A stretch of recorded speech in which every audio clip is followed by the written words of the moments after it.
1st of November and it's snowing. Yeah, this is going to be going on for quite a few hours apparently. And it's what we wanted. We'll come up here and find the snow. We've got it.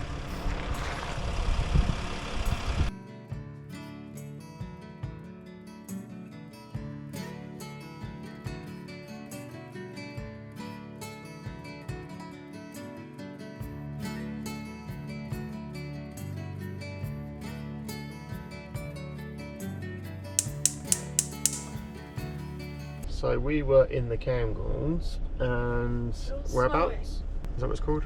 Yeah. Braemar. Braemar. And we ran out of gas on the LPG, so looked around on the map and there is nothing around. We could have gone to the top of the campgrounds and filled up there, but it was just about the same distance just to come down to Perth. And then we still need to be at the bottom of the campgrounds for the weekend to pick up some parcels, so it made sense to come down to Perth. It's a bloody long journey, Yeah. and hopefully they have LPG, otherwise that's an expensive bottle of gas. And it's still not filled.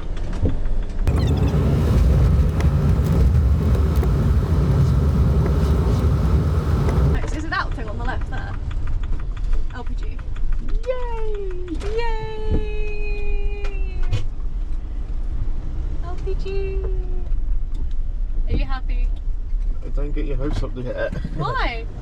Let's just make sure it's not empty. It's they've got the light on the sign. They turned it off. It's empty. See, you're hoping that someone's just good at their job. Yeah. Right. Where's my little tool?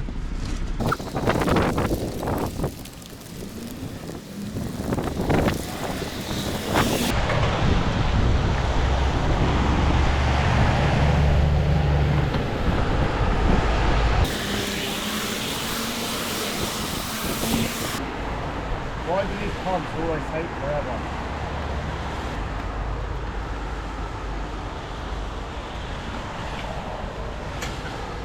Whee!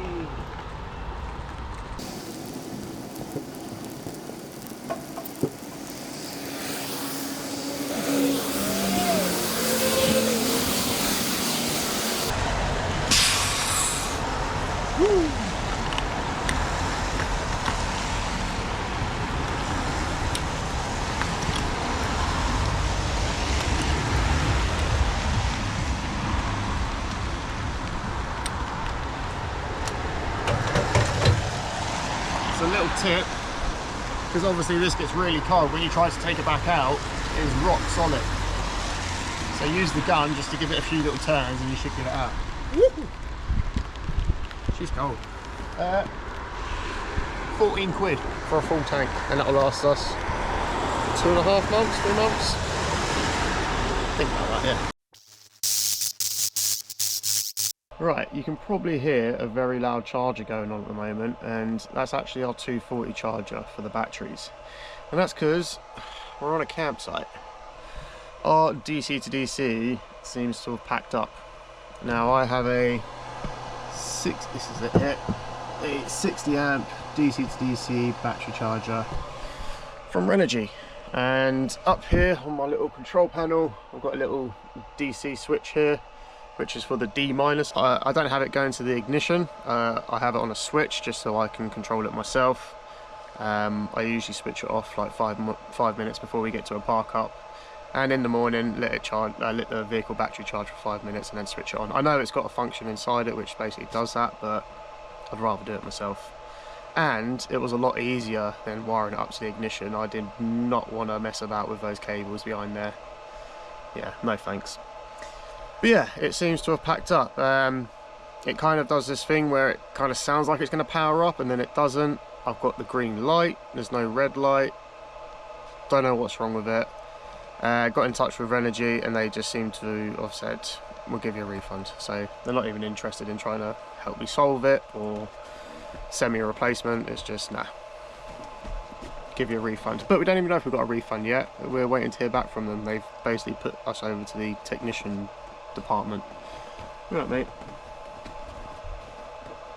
You good? Anyway, we've got a new one ordered from Amazon, and it should be here tomorrow. So we're charging the batteries up now because we were nearly out. We needed to charge them. So yeah, we're going to charge these up here now, and then tomorrow go and pick it up in Pitlochry and swap it over, and fingers crossed it's going to work and it's not just a human error on my part. I don't think it is, because it was working fine yesterday. We stopped off to get the LPG, which was another thing that went wrong, and then it went charged from there onwards. So don't know what it is. I changed the ground today. The ground was fine. I don't think there was anything wrong with it. It was to a ground where other cables go, and I thought, okay, maybe something's wrong there. So it's now wired to a bolt which goes to the chassis, which the driver's seat is attached to. So it is attached to the chassis. I cleaned up the nut and bolt which it goes into, so it should be a perfect earth connection there. Switched it all back on, and it was the same thing. Usually with a dodgy earth, it would throw up the red LED saying that something's wrong with it. So yeah, I don't know what it is. I think it's something to do inside the actual charger itself. After doing research this morning as well, it seems like quite a few people have problems with these and they just tend to die, which is fantastic. So glad I went with Renogy. Yeah, just waiting for the third thing to happen now. So LPG, DC to DC charger. So yeah, there's gonna be something else, but I have just been informed that Renogy did offer us a replacement, but Rachel told them that we're on the road and we don't have a fixed address at the moment, so that's why we're getting a refund. Thank you, Joe. Joe from Renogy, very helpful. Thanks to Joe at Renogy, yeah.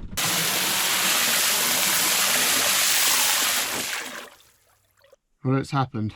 The third thing has happened, and we've got a leak from the bubble system, which I really regret putting in. I hate this fucking system. So somewhere down there is a leak, and now I've got to try and get this out. I could drain it, but I really can't be arsed. I've got to try and lift this up and tilt it so I can see everything underneath, but yeah, there seems to be a leak there somewhere. Right everyone, this is the brilliant bubble system. So it's none of my plumbing. Look at that.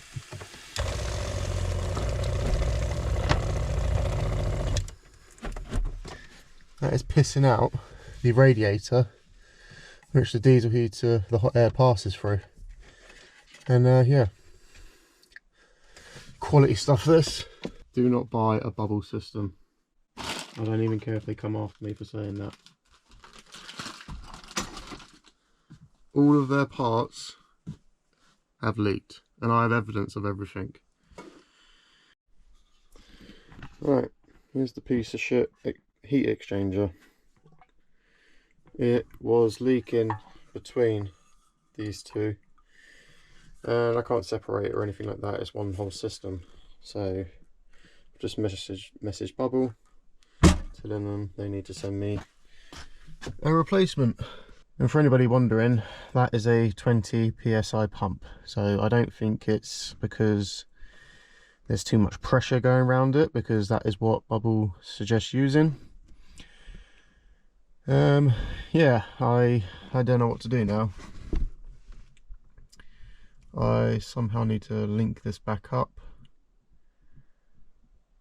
so we can at least have water. We're not going to get hot water. Well, we can use the element in the tank, but that uses a shitload of power, and it takes about, I think it's like 45 minutes to an hour for it to even get up to like 40 degrees. So yeah, we don't really want to be putting that on, but we may have to.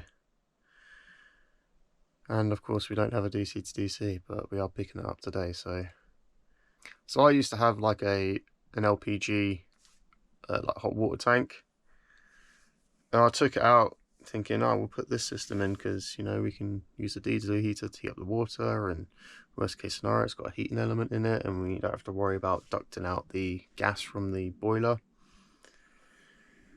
But I regret that so much. I wish I put that back in. As soon as I put my LPG tank back in, because we went from induction hob to gas, because again, induction hob just uses so much power.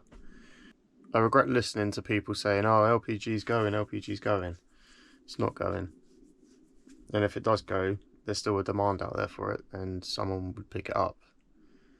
And I regret thinking that I'm building another battery, we'll have loads of power. No, it doesn't work that way. There's 2 people living in here and we use a lot of power. So if you're thinking about doing the same thing that I was doing, don't.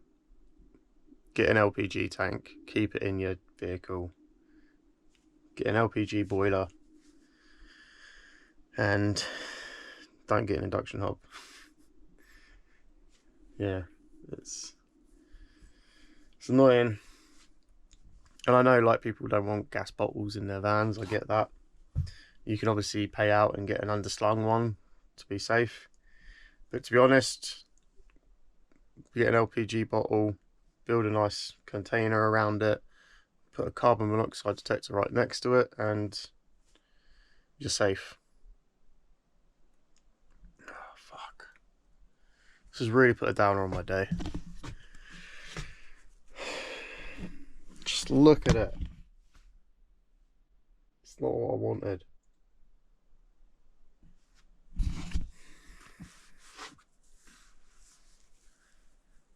Just want to do a little test. Test-a-rooney.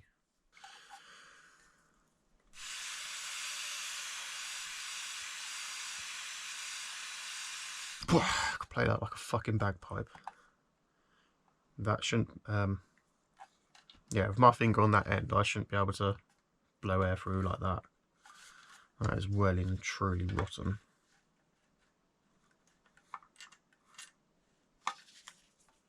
But I can't find anything. I won't be able to. I hate when I can't fix things. And I hate when it's not my fault. The only modification that I have made, and I don't really think it's going to make a difference, because it definitely isn't like restricting airflow or anything like that, making this get too hot. This should get boiling and it should be absolutely fine, shouldn't fail like that. But basically, either side of the heat exchanger you were given these, obviously, for the ducting to go onto. Now I wanted to split mine into various locations around the van, so I wanted one going to inside the shower, because come winter when we're showering, it's going to be freezing cold in there. There's no insulation on the floor. That is just, yeah, it's going to get cold. I wanted a duct going to the tools in the back, so in the garage area, so my tools didn't get damaged, i.e. my batteries from my power tools. And then 2 ducting vents coming out into the living area. So I bought one of these off eBay, and I modified the other one of these, basically just chopping this off and then using some like wood burner sealant, what you use for like the ducting and the cowling and everything, so it's something that can reach really high temperatures. And I just basically glued it on to this, because you obviously still need like the feet and the screw holes in each corner.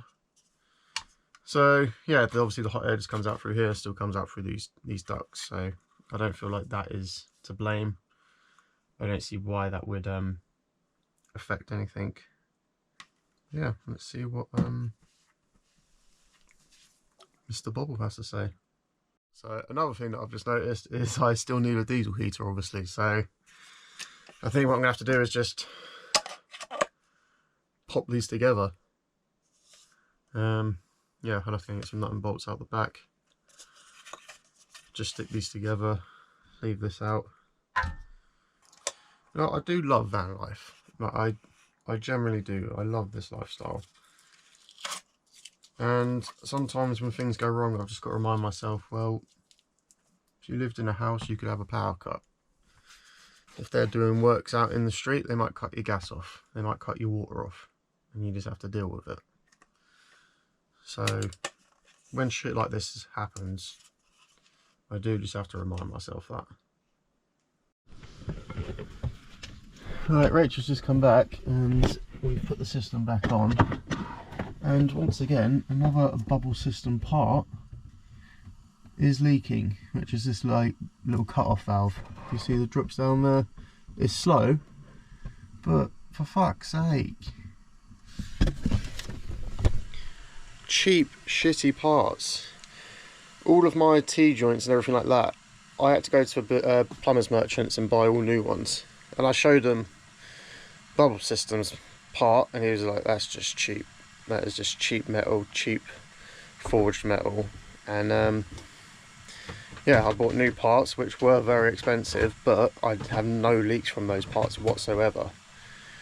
So I'm going to replace that as well when they send us a new one of these. And again, I'll go to a builder's merchant and get proper parts. Sorry. Blow through that. Through what? This hole? Yeah. Is man not meant to be able to? No. Oh. Okay, diesel heater is now connected again and got another leak. I can't really blame Bubble for this because I think it's my fault, just where I ripped it out in a fit of panic thinking there was a massive leak underneath here, but this hose is split, as you can see. So yeah, clean up that water again. Everything is back together. We have water, don't have hot water obviously. Diesel heater is now on. Just going to try and dry it out underneath there obviously because it's got a bit damp.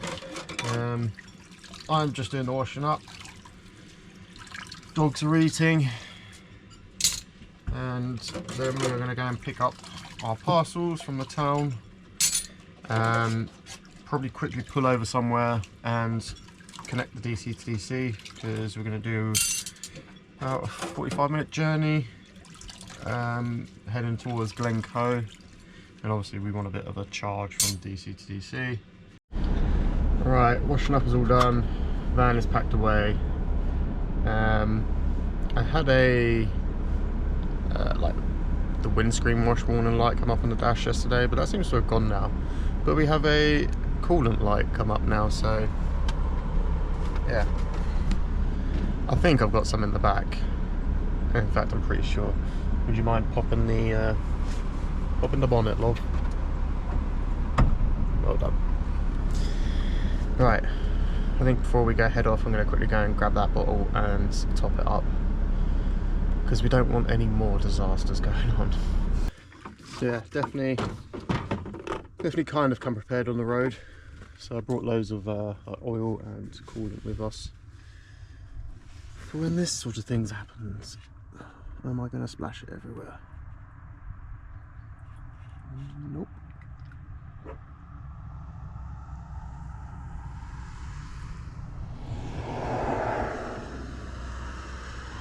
A bit more, a little bit more.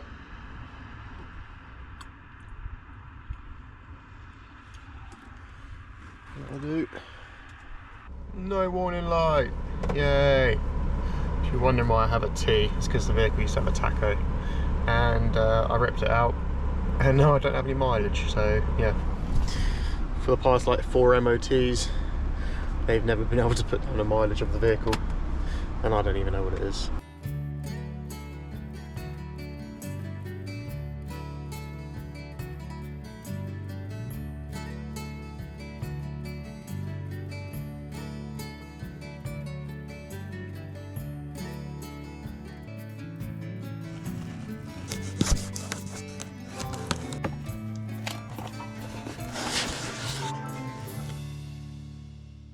Right, new DC to DC, just need to swap it over now, but this little fur baby doesn't want to move. Right. Power is off.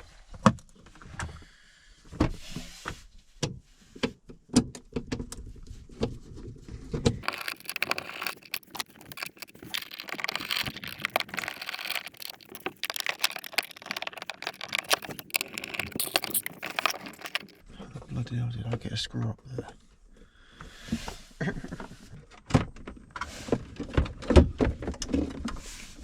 And she's out. Right, this is the new one. Let's hope it works.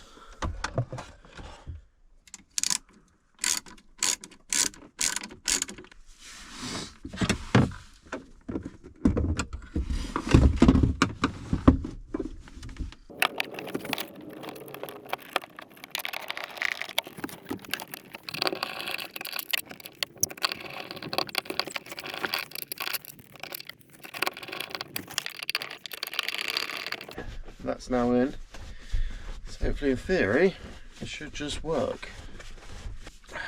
Look who's come to join us. Whenever he hears the key turn, he's got to be in the front seat. I've just heard it fire up. Where's my phone? I need my phone. Yep, green light, not flickering. Out of the way. No. We have power coming back in. That's just going into one of the cells. It's working, babe. Well done. That's a relief, isn't it? It is. Cool. We have power again. Woohoo! Speaking of power, so this is going to be for next week's episode. I'll show you a little peek.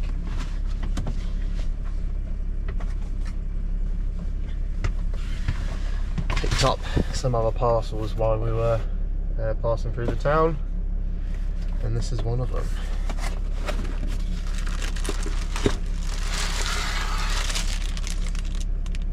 I wonder what I'm doing next. Yes, that's going to be hopefully Monday's job. Well, next week's job actually. And then yeah, that'll come out next Monday. Right, I'm going to wrap this video up here. So thank you all for watching, and I'll see you next time. I was really looking forward to today. And someone pissed on my cornflakes.